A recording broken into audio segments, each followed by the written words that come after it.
Dear students, मोहरा steno class शुरू करें आज की डिक्टेशन। शुरू। बहुत वक्त के बाद आज हमारे आसपास शासन के काम में और यहाँ तक राजनीतिक मुद्दे के तौर पर जो मूल्य विकसित होते या फलते फूलते दिख रहे हैं वह थोड़ी राहत देता है।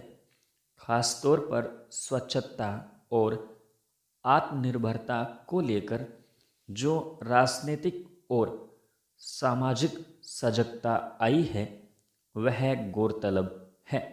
दरअसल ये बातें हमारे देश में विकास के मूल्यों में पहले से मौजूद रही हैं, लेकिन कई बार हम दूसरी दिशा में सोचते हुए इनका ध्यान नहीं रख पाते हैं।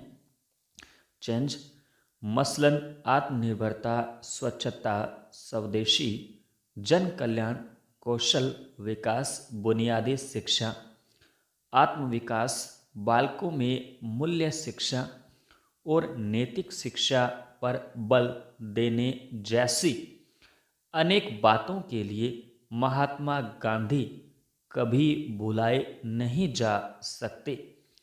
राष्ट्र निर्माण में उन्होंने जो अमिट छाप छोड़ी है वह अब देश के साथ हमेशा ही मौजूद रहेगा। क्या हम गौर कर पा रहे हैं कि आज की मुख्यधारा की राजनीति में ये मूल्य मुद्दों की तरह सक्रिय दिखने लगे हैं। सच यह है कि गांधी जी एक व्यक्ति नहीं, संपूर्णता साथ लिए एक महान व्यक्तित्व थे। मुझे नहीं पता था कि उनके अनेक गुणों में से कुछ गुणों को आत्मसात करना मेरे लिए इतना हितकर होगा। इसका एहसास मौजूदा महामारी के दौर में अधिक हुआ। इस दौरान जहां अनेक गृहिणियां घरेलू सहायिकाओं के बिना गृह कार्य खुद करने से परेशान थी, वहीं मैं खुशी खुशी हमेशा की तरह घर के सारे काम खुद कर रही थी।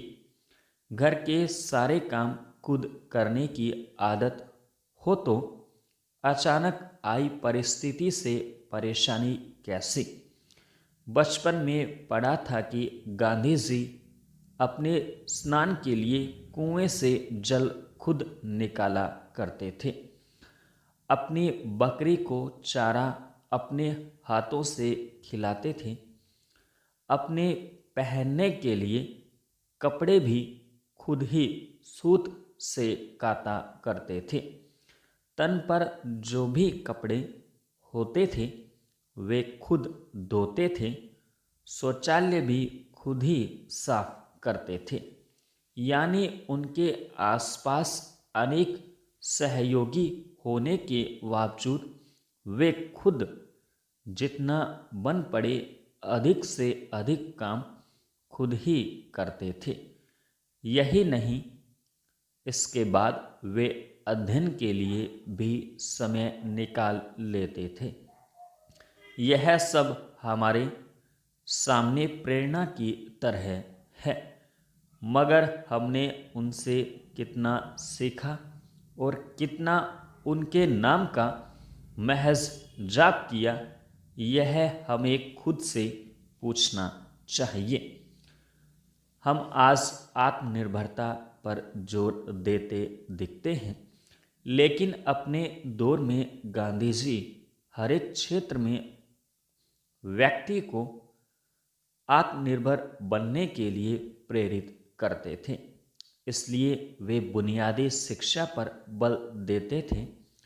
बच्चों में छिपी प्रतिभा को उभार कर उसको पोषित करने की जिम्मेदारी माता पिता और अध्यापक पर छोड़ते थे। उनका मानना था कि विद्यालय रूपी संस्था को भावी पीढ़ी का निर्माण स्वावलंबी बनाने के लिए किया जाना चाहिए, ताकि बच्चे जब शिक्षा पूरी करके निकलें तब वे आत्मनिर्भर बनकर समाज को मजबूती दे। शिक्षा पूरी करने के बाद विद्यार्थी किसी न किसी कौशल में निपुण होकर कमाने खाने योग्य बन सके। जड़ जमीन से जुड़ी प्रकृति का ज्ञान ही स्वावलंबी होने की पहचान है। गांधी बच्चों को एक पौधे के समान मानते थे, जिसे जैसा आकार दिया जाए वह वैसा ही वृक्ष बनेगा। वह पौधे की परख करने वाली संस्था को एक मजबूत बुनियादी पकड़ वाली संस्था के रूप में देखना चाहते थे, न कि खोखली संस्था के रूप में। वे न केवल अंग्रेजों से आज़ादी चाह रहे थे। संपूर्ण विराम। डियर स्टूडेंट्स, डिक्टेशन अच्छी लगी हो तो वीडियो को लाइक करें, शेयर करें तथा चैनल सब्सक्राइब करें